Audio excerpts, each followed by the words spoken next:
நம்ம என்ன பார்க்க போறோம்னா பேக் டு ஸ்கூல். நம்ம பேக் டு ஸ்கூலுக்கு என்ன வாங்கியிருக்கோம்னா பென்சில் கேஸ் உள்ள என்ன இருக்கு பார்க்கலாமா? நான் வந்து இங்க டைம் டேபிள், இங்க வந்து லூலரோ கலர் பென்சிலும் வச்சிருக்கேன். இங்க டைம் டேபிள் கொடுத்துருந்தாங்க, ஆனால் நான் மண்டே பேக் டு ஸ்கூல் எழுதி வச்சிருந்தேன். இங்க வந்து நான் என்கிட்ட 2 பென்சில் இருக்கு, அப்புறம் ஒரு ஷார்ப்னர் அங்கேயே கொடுத்துருந்தாங்க. ஆனால் என்கிட்ட எக்ஸ்ட்ரா ஒரு ஷார்ப்னர் இருக்கு பேக்கில்.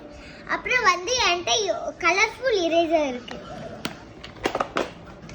இது வந்து 24 கலர்ஸ்ல 26 இருக்கும். அப்புறம் வந்து நான் க்ளூ ஸ்டிக் வாங்கியிருக்கேன். க்ளூ ஸ்டிக் இது கம்மு நம்ம என்ன பண்ணாலும் அது ஒட்டும். நான் வந்து ஒரு பொம்மை தண்ணி டப்பா தான் வாங்கியிருக்கேன். இந்த தண்ணி டப்பா வந்து நான் இங்கே போட்டால் இது இப்போ திறக்காது, ஆனால் நான் வந்து இங்கே போட்டாலே இது திறக்கும். கடைசியாக என்ன பார்க்க போகிறோன்னா நம்ம பேக் பேக். அந்த பேக் பேக்குள்ள என்ன தெரியுமா இருக்கு? ஓகே, அந்த பேக் பேக்குள்ள ஒன்றும் இல்லை, ஆனால் அந்த பேக் பேக் ரொம்ப அழகாக இருக்கும். ஆனால் இங்கே வந்து நான் திங்ஸ் வச்சிருக்கேன்.